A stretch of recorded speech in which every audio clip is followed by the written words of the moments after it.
نحمدہ ونصلی ونسلم علی رسولہ الکریم اما بعد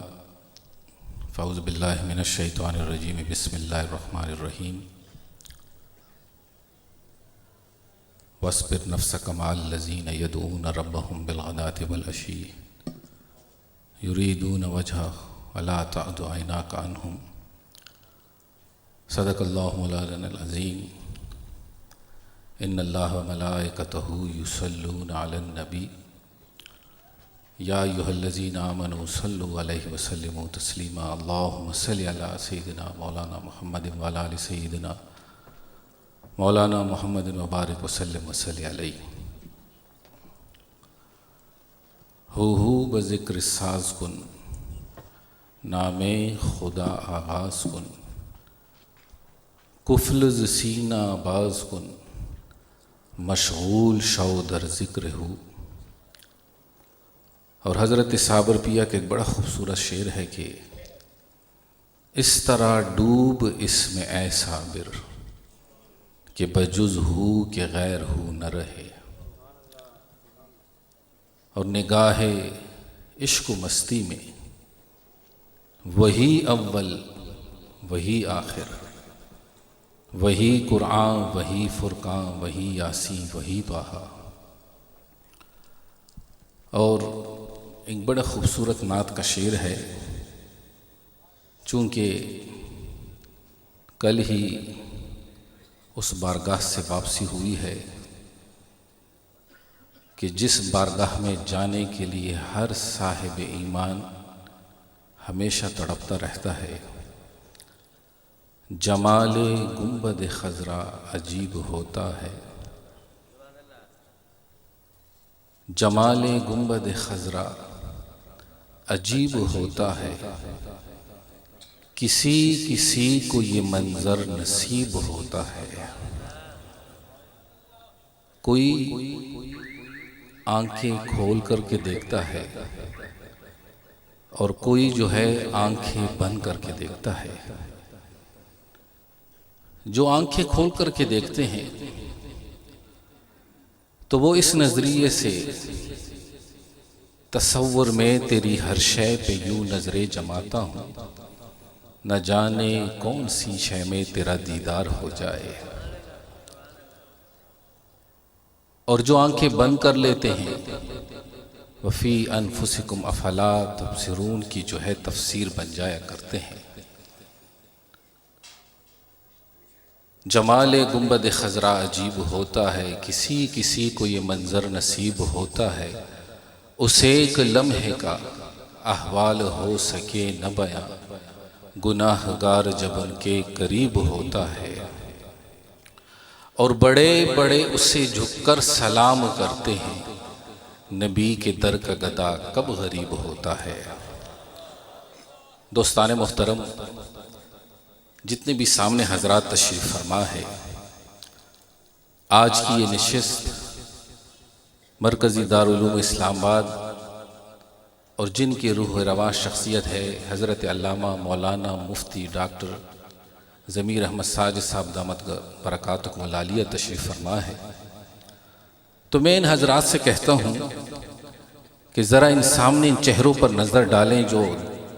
میرے بائیں طرف تشریف فرما ہے، اور ان چہروں کو دیکھیں کہ یہ وہ چہرے ہیں کہ جس کے لیے شاید یہی شعر ہے، ہرگز نہ میرد آنکھ دلش زندہ شد بعشق،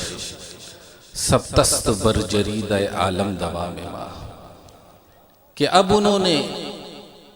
اس علم کے اس نگری میں اس کوچے میں قدم رکھا کہ جس کی کوئی انتہا نہیں ہے۔ اللہ تبارک و تعالی اب ان کے ہاتھوں سے اور زبان سے ایسا کام لے کہ آنے والی نسلوں کے لیے جو ہے باعث خیر بن جائے۔ وقت چونکہ انتہائی مختصر ہے اور ہمارے درمیان اس وقت کثرت سے علماء ذی احتشام اس وقت موجود ہیں، اور خصوصیت کے ساتھ سیدی و سندی حضرت سید ابو الخیر حسین الدین شاہ صاحب دامت برکاتکم العالیہ تشریف فرما ہے، اور آپ کے فیضان نظر سے جو ہے یہ گلشن اسی طریقے سے جو ہے یہ خوبصورت کلیاں تیار کرتا رہتا ہے، اور اسی طریقے سے استاذنا حضرت پیر طریقت ڈاکٹر ساجد الرحمن صاحب دامت برکاتکم العالیہ تشریف فرما ہے، اور یقیناً آپ کی گفتگو کے لیے جو ہے ہر صاحب دل اس وقت بے چین ہے کہ آپ کے زبان سے جو کلمات نکلتے ہیں وہ فکر کو ایک نئی جہت دے دیتے ہیں۔ بس آخر میں ایک بات پر اختتام کرتا ہوں۔ آج سے کوئی 10 سال پہلے کی بات ہے، دبئی میں فجر کی نماز کے بعد شیخ عیسیٰ مانے جو کہ ایک بہت بڑے عالم اور اپنے وقت کے ایک جدید اور قدیم علماء میں ان کا ایک شمار ہے، ان کے درس میں حاضر ہوئے تو انہوں نے اس وقت مصنف عبدالرزاق کا وہ خوبصورت جو کتاب ہے ان دنوں انہوں نے بالکل تازہ اس کو جو ہے پبلش کرایا ہوا تھا، اور وہ پہلی کتاب تھی یا جیسے غالباً اب ذہن میں نہیں، لیکن انہوں نے سیدی و مرشدی قبلہ عالم میرے والد محترم کو پیش فرمائی اس وقت۔ تو اس وقت انہوں نے ایک بات کہی کہ میں خود سلسلہ نقشبندیہ کے اندر جو ہے اپنے اسباق کو اس وقت چلا رہا ہوں، بر صغیر پاک و ہند سے میرے پاس علماء کرام آتے ہیں، اور جتنے بھی علماء آتے ہیں تو مختلف قسم کی فکری گفتگو ہوتی ہے، مختلف قسم کے انداز کے مسائل کے اوپر ڈسکشن ہوتی ہے۔ تو کہتے ہیں میں کچھ مسائل کے اندر اس وقت ذرا تھوڑا سا متجسس ہو گیا۔ کہتے کچھ دنوں کے بعد مدینہ منورہ کی حاضری تھی، جب میں گیا تو بارگاہ مصطفیٰ صلی اللہ علیہ وسلم میں حاضر ہوا اور عرض کی کہ یا رسول اللہ صلی اللہ علیہ وسلم کچھ مسائل پر اشکال ہے، کچھ ذہن میں فکریں ہیں، آپ رہنمائی فرما دیں۔ کہتے ہیں کہ جب رات پڑی سو گیا، قسمت کا دروازہ کھل گیا، خواب میں نبی کریم صلی اللہ علیہ وسلم کی زیارت نصیب ہو گئی اس وقت، اور آپ نے ارشاد فرمائے کہ جو یا رسول اللہ صلی اللہ علیہ وسلم ہے ان کی طرف جو ہے اپنا رخ پھیر دو اس وقت۔ تو پھر شیخ عیسیٰ مانے کہتے جب میں واپس آیا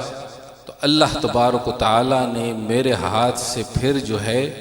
اس فکر کے لیے بنیادی کچھ کام لے لیے، لیکن ساتھ انہوں نے ایک بات یہ بھی کہی کہ جب بھی اگر پاکستان ہندوستان جائیں تو جو مدارس ہے اس کے سامنے ان کے ہاں یہ گزارش کریں کہ کچھ جو ہے توجہ عربی جو ہے لینگویج پر بھی دے دیا کریں، اور ساتھ اگر ہو تو انگلش پر بھی، کیونکہ جب بھی یہاں علماء آ جاتے ہیں علمی لحاظ سے تو ہے وہ اپنے آپ کے اندر ایک سمندر ہے، لیکن گفتگو کرنا ذرا مشکل ہو جاتی ہے۔ تو دوستان محترم، بس اس وقت یہ دور ہے کہ بھی کچھ ہی دنوں میں حالیہ میں کچھ بیرونی ممالک سفر رہے، اور جس جگہوں پر گئے، جس علاقوں میں گئے، تو سب سے بڑا مسئلہ اس وقت لینگویج کا ہے کہ جب لینگویج نہیں، وہ زبان نہیں، تو اپنی فکر کو لوگوں کے دلوں میں اتارنا مشکل ہو جاتا ہے۔ میں صد مبارکباد دیتا ہوں حضرت علامہ مولانا شیخ الحدیث مفتی ضمیر ساجد صاحب دامت برکاتکم العالیہ کو کہ انہوں نے اپنے اس مدرسے کو، اپنے اس علم کی خوبصورت گہوارے کو جہاں علم کی تابناکیوں سے، روشنیوں سے جو ہے منور کیا، وہاں ایسی تربیت فرمائی کہ یہاں سے میں نے کئی علماء کو دیکھا کہ ہر زبان میں گفتگو کر سکتے ہیں، کئیوں کو دیکھا کہ وہ جو ہے اپنے کتب بینی میں، اپنی رائٹنگ میں اور اپنی کتب نویسی کے اندر انہوں نے اپنے جھنڈے گاڑ دیے ہیں۔ اللہ تبارک و تعالی اس مدرسے کو تا قیامت آباد رکھے، اور یہ فیضان نبوت کے سرچشمے سی طرح جاری و ساری رہے، اور اللہ تبارک و تعالیٰ اس مدرسے سے ایسی فکر روشناس ہوں کہ اس امت کے لیے جو ہے مثل چراغ کی طرح لوگوں کو، سینوں کو، قلب و ذہن کو معطر کرتے رہے۔ وما علینا الا البلاغ۔